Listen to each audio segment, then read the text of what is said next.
This is the Paracave Podcast, proudly brought to you by major sponsor Jack's Pale Ale, exclusively available at Parramatta Leagues Club, Shannon Cooney from Glenmore Park Realty, Bo Cook from Loan Market, BTZD, the official apparel partner of the Paracave Podcast, and the Parramatta Times, the official media partner of the Paracave Podcast.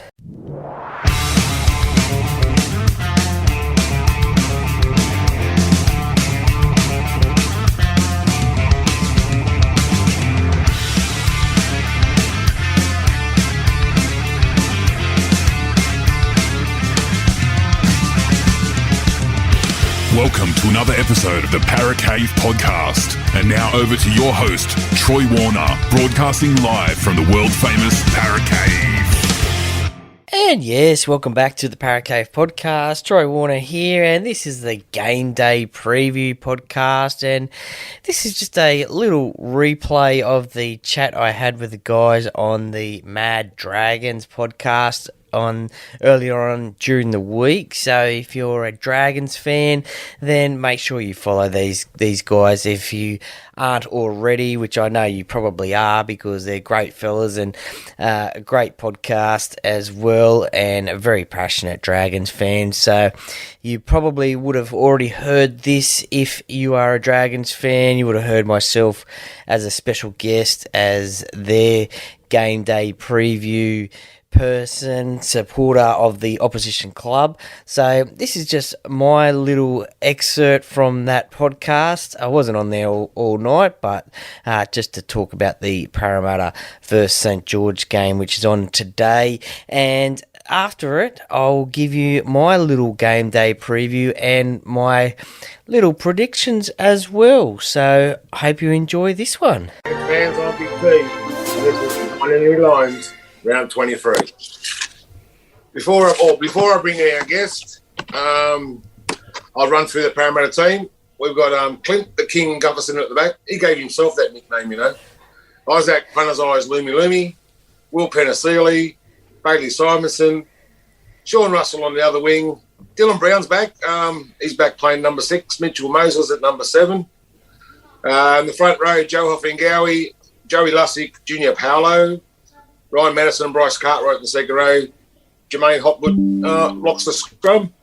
Luca Moretti, Andrew Davey, Makatoa, I won't say his first name, but and William McGregor on the bench. Brendan Hans is the 18th man. And Brad Arthur's the coach. We're going to bring in our guest now. Welcome, Troy, from Paracave Podcast. Tell us a bit about yourself. Yeah, thank you very much. Have you always been a Para fan? Absolutely, pick and stick since 1986. So what's that? 37 years now. So ironically, it was the last time we won a premiership. So still waiting for that next one to happen. So always Parramatta fan. Pick and stick, as I said. Big Parramatta fan, and been doing the podcast for about 3 years now. So yeah. And you just talk about Parramatta in your podcast, or you talk about other clubs, or? No, so I try and interview players from all different clubs. So I've interviewed some Dragons fans, players. Yep. Jamie Soward, I've interviewed him in the past. Nice. Yeah. You'll do anybody. So Canterbury, Balmain, all around the grounds, and do a tipping podcast for each round each week, and also do a bit of community radio as well. So those chats go on there talking about the NRL as well. So it's about 4 or 5 podcasts a week. Oh, it's nice, mate. Pretty good. You're pretty busy. Yeah, definitely. Well, anyway, let's get into it. The New South Wales incumbent number 7, you've got him. That's pretty good. Will he be number 7 next year, you think? I think Nathan Cleary will take that spot back if he's uninjured. Mitchell did a good job playing for New South Wales in the 2 games there, but I just think, Nathan will get that spot back if he's not injured. Yeah, but listen, in all seriousness, I rate Mitchell Moses as a halfback. He's not the best halfback in the comp, but I think he's the most complete halfback in the comp. What do you think he's lacking to become the best? I think probably just sometimes he gets a little bit frustrated in games, I think, especially when behind on the scoreboard and trying to score points off every play, I guess. His defence has really stepped up these days, but previous years his defence was questionable. But these days he seems to be taking on the big men and having no dramas, bringing them down. He is controlling games a little bit better. I just think it's probably that game management when Parramatta are behind on the scoreboard and not to get that frustration into his game. I think he needs a bit more foresight. He doesn't play 3 or 4 plays in front. He's just playing that play and the next play maybe. I wonder if Uncle Benny gets in his ear every now and then and has a chat with him. Yeah, maybe. I think he does get a little bit of advice from him, but obviously not on his kicking game. But maybe on his short kicking game, maybe. But he didn't have a bad little kicking game. Yeah, but no doubt he might lend his ear every now and again. Well, let's get on to this week's game. 10-10, you guys this year. The last 4, it's a big loss against the Warriors, 2-point win over the Gold Coast, lost to the Cowboys, and then a big loss to Melbourne.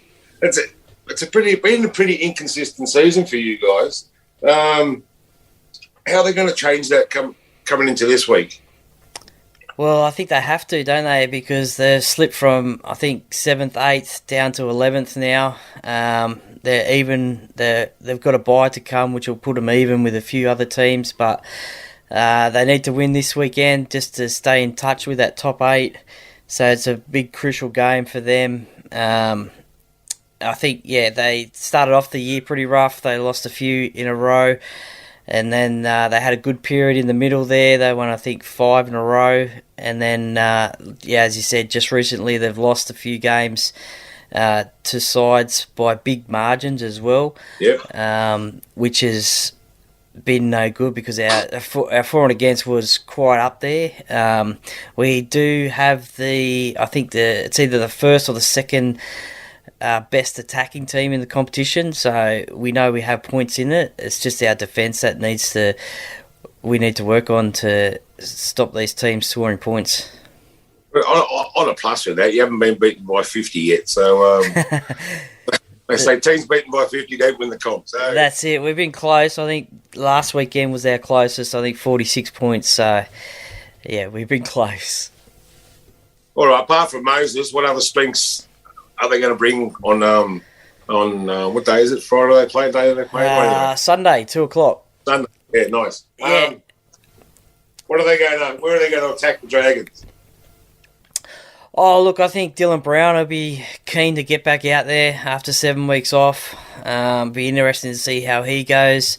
That'll probably strengthen up that left-hand side a little bit. That's been lacking in defence. He's a good defender. I think, obviously, Gutho and Moses will be the ones to watch. They obviously have a good combination. We saw that against the Cowboys where they scored a couple of late tries in the game. The inclusion of Joey Lussick in starting hooker is an interesting one. Brendan Hand's 18th man, I think, is probably just getting a little bit of a rest at the moment. He's been playing 80 minutes for ever since Josh Hodgson's been out, so that could be an interesting selection there, as he's been playing over in England for a long time, so maybe people don't know his game too much. So I think Dylan Brown, Mitchell Moses, Gutherson are the ones to watch, and that's where the points will come from. And the forwards, they're just going to do their job, give them space, and I think also our discipline as well has been a little bit off as well the last few weeks. Yeah, cool. I've got a bit of a soft spot for the old Parramatta Eagles. That was Mum's team. When we came to Australia in '76, she fell in love with Peter Sterling, his long blonde hair. She passed 5 years ago, God rest her soul, and I sort of saw a soft spot for Parramatta, so I'm going to go soft on you a bit later on. Has anybody else got any questions for Troy?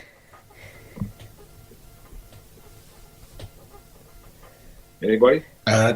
Jesse, you had a question, didn't you, about a player that's returning for the Eels? Yeah, Dylan Brown. You think he hasn't played for a number of weeks? How do you think he'll come in? Will he be a little bit lacking match fitness, or do you think he'll ease straight back into the side? Brad Arthur's already said he owes Parramatta a lot.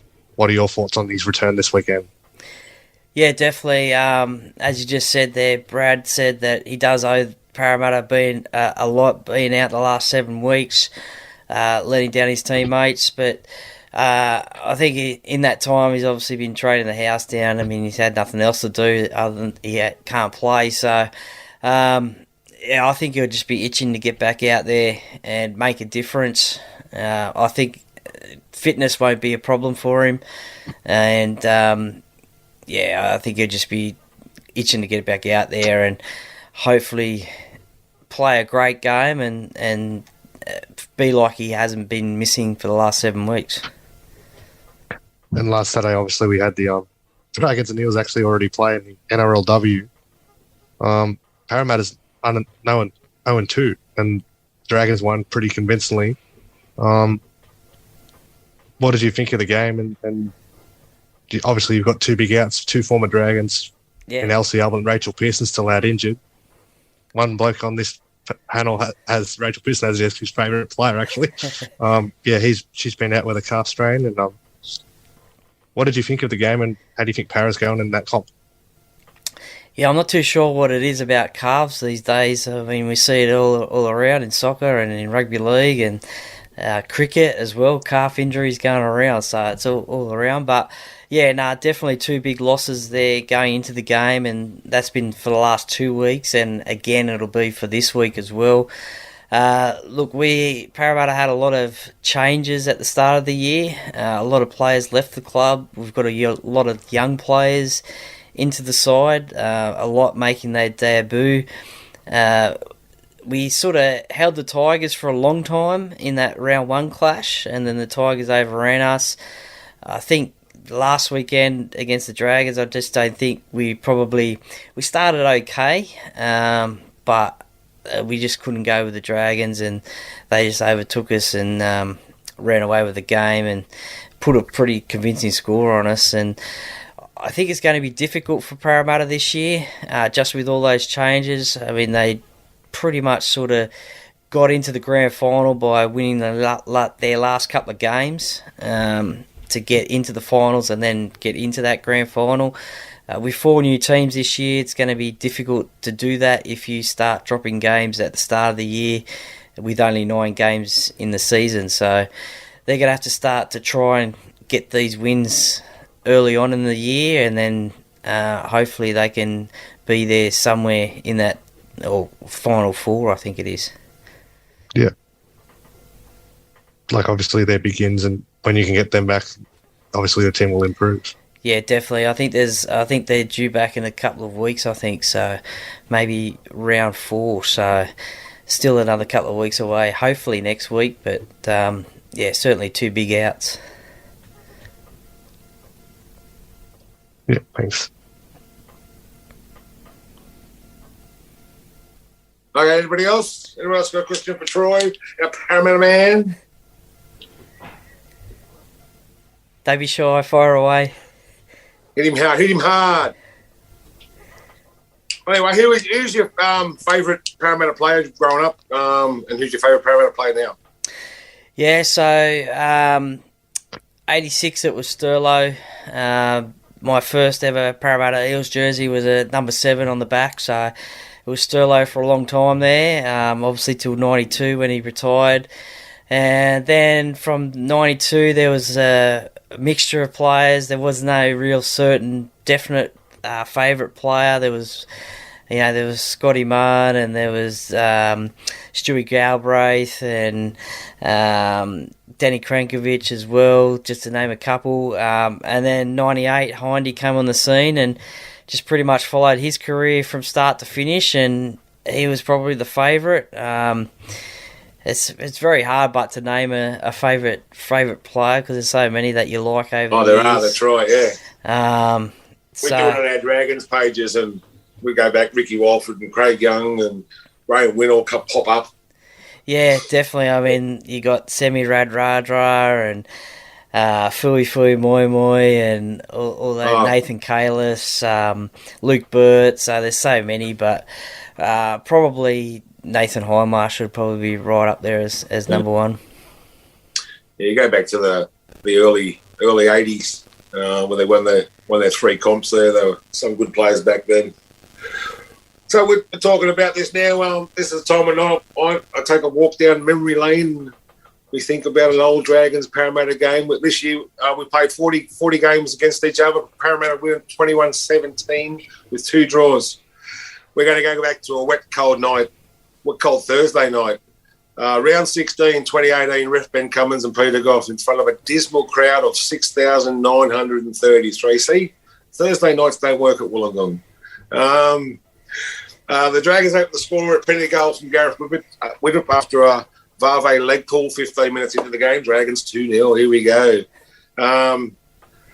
It's a mistake-a-thon after that. The next 20 minutes were... next 10 minutes were terrible. 24th minute, Brevin French over. Parramatta 6-2. Parra in again. Oh, my God. Parra 12-2. Finally, a Dragons try 36 minutes in. A series of passes through a number of players.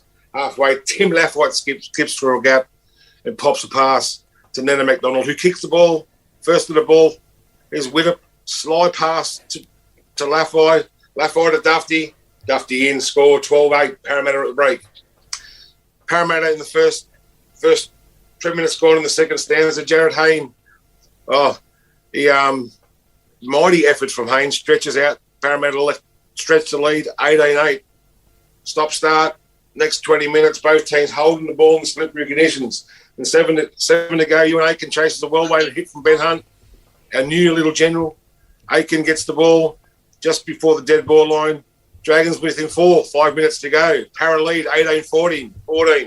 3 minutes to go. The ball's passed from left to right. McDonald, McGuinness, Widdop grabber under the post. Dufty and Vave chase the ball. Dufty's too quick. Try, Dragons 18-all, kick to calm.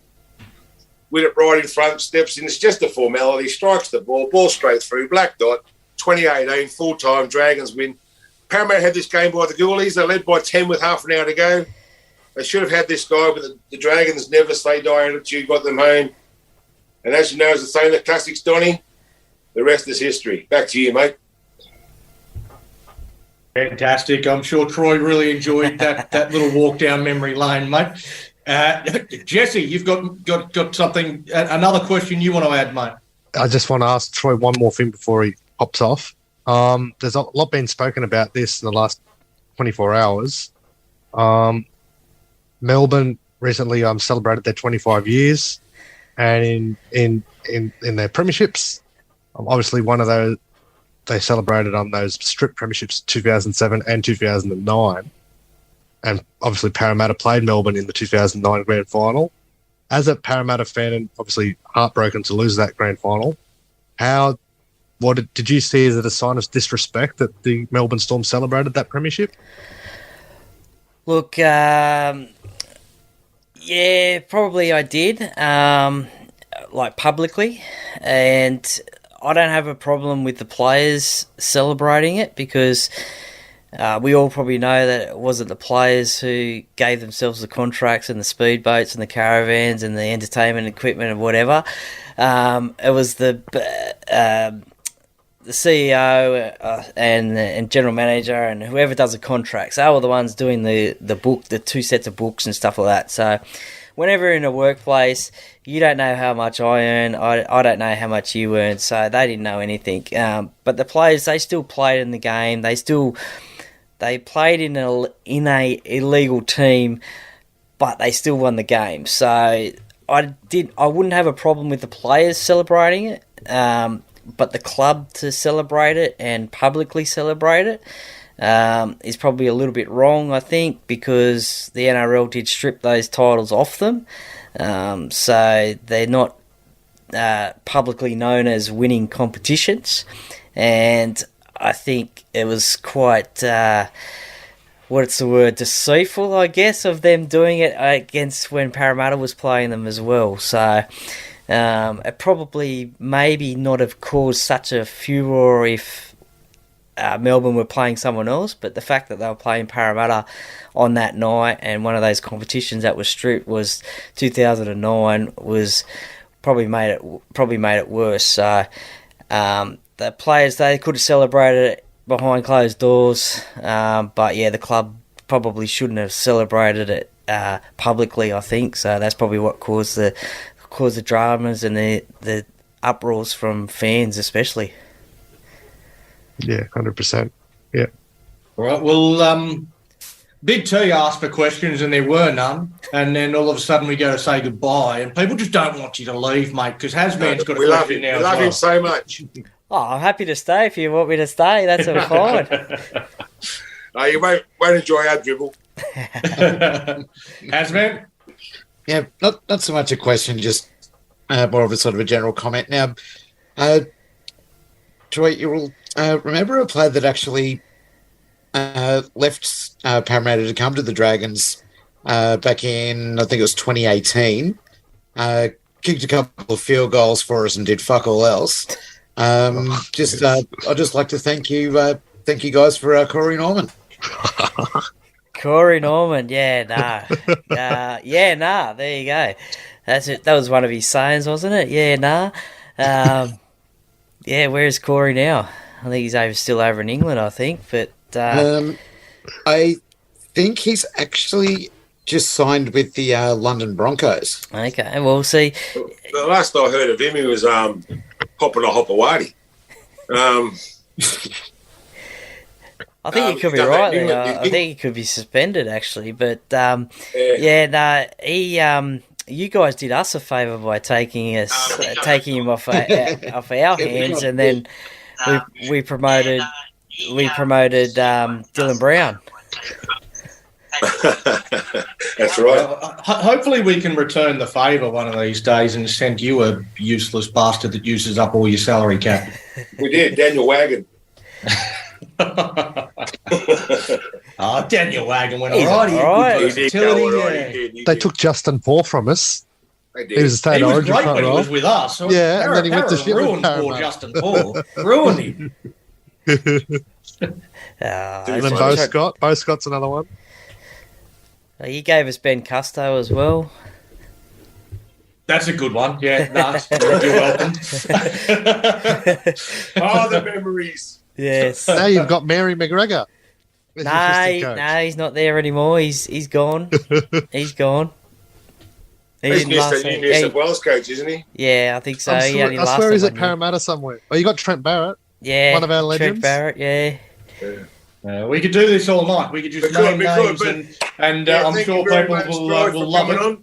Yeah, thanks for joining us, Troy. Always a pleasure to get a bit of an insight into the opposition, and that's how we learn how to beat you. Not a problem. Thank you very much for having me. Thanks, mate. Enjoy the No game. worries, mate. Thanks. Well, welcome back, and thanks for listening to that. And I really thank the Mad Dragons podcast for having me on their show as a special guest of the opposition, you could say, or from the opposition, the Parramatta Eels up against the Dragons. So thank you very much for having me on. I really appreciate that. And I really enjoyed it. So may the best team win on the day. And for my sake, let's hope that's Parramatta. Obviously for your sake, let's hope that's the Dragons. But for me, it's going to be Parramatta victory today. Here are my little thoughts about the game. I think, look, it's a really crucial game for Parramatta. They need to get that back into the winning circle. They've had some pretty heavy losses the last couple of weeks.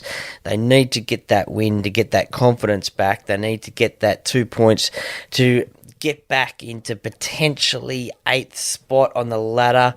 With, at the time of this recording, Cronulla have beaten South Sydney, so that doesn't help Parramatta too much, but it will give them confidence to get those 2 points and get back into the top 8, even if it is just in the top 8, or at least on even points, and then it will come down to for and against. So Commbank Stadium, 2 p.m. before the 2 p.m. men's game. There is the women's game between the Newcastle Knights and the Parramatta Eels as well. The last time that the NRLW team will play at home. So if you can get out there nice and early, get out there and support the women who will be playing their last home game at Commbank Stadium this year. A little bit disappointed in that, but that's the way the draw has happened. So get out there early, support the women as well. Also out there at Commbank Stadium, there's going to be a lot of the old boys as well. A bit of a reunion has been happening this weekend. Saturday night, they've had a bit of a get-together as well at the Leagues Club, I believe. And then Sunday, there'll be a couple of Eels inducted into the Eels Hall of Fame, and also there'll be a lap of honour of all the old boys as well. So you might see some familiar faces in the crowd, so keep your eyes posted.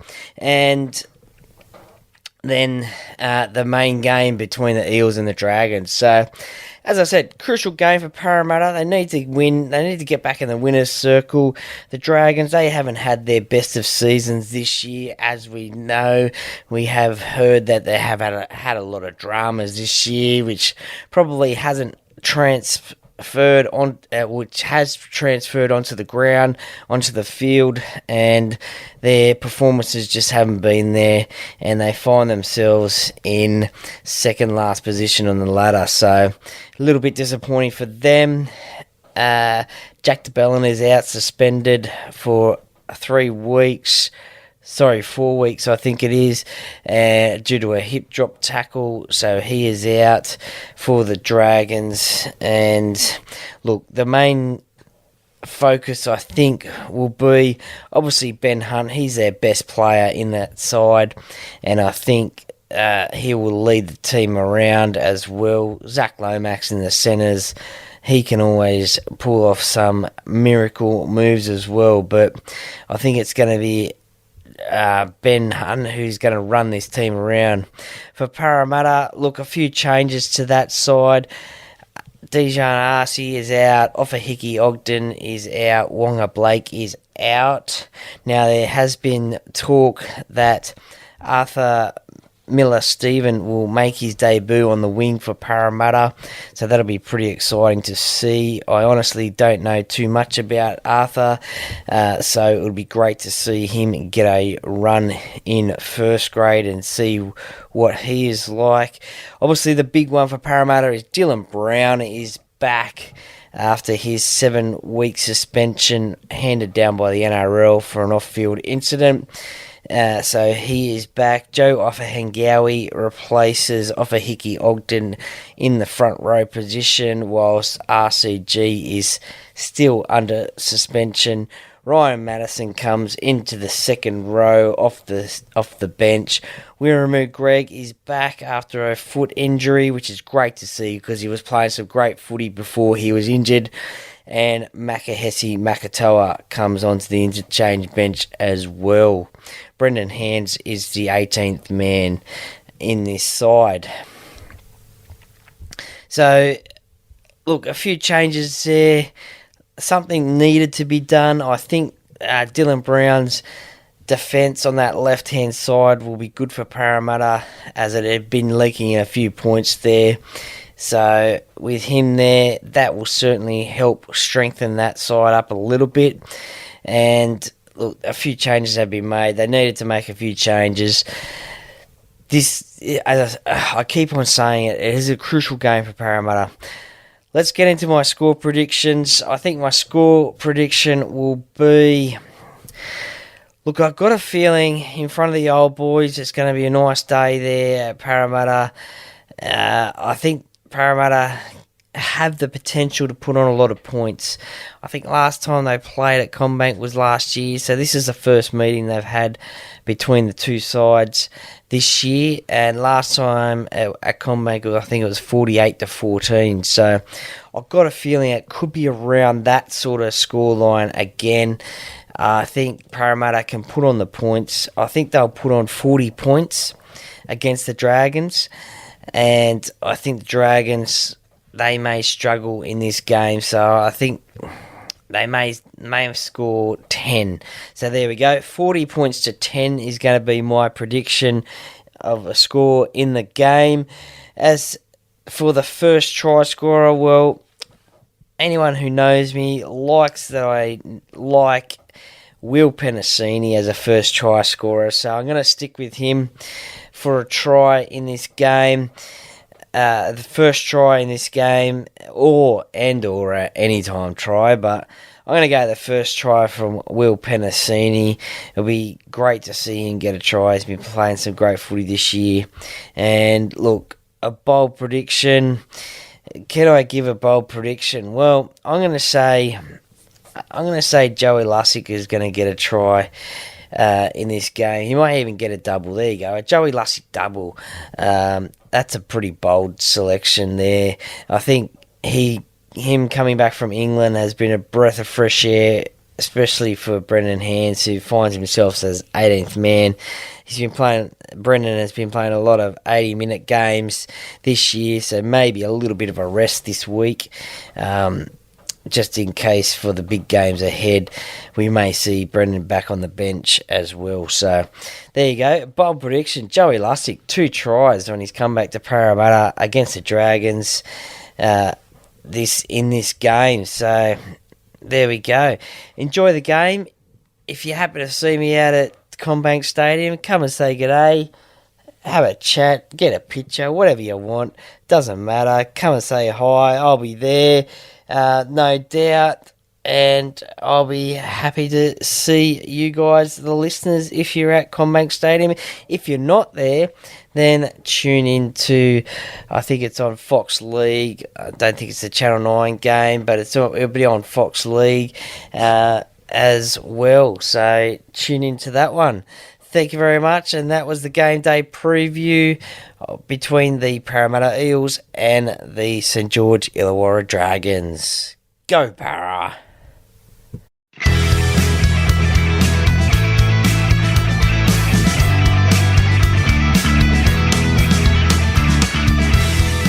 Thank you for listening to another episode of the Paracave Podcast.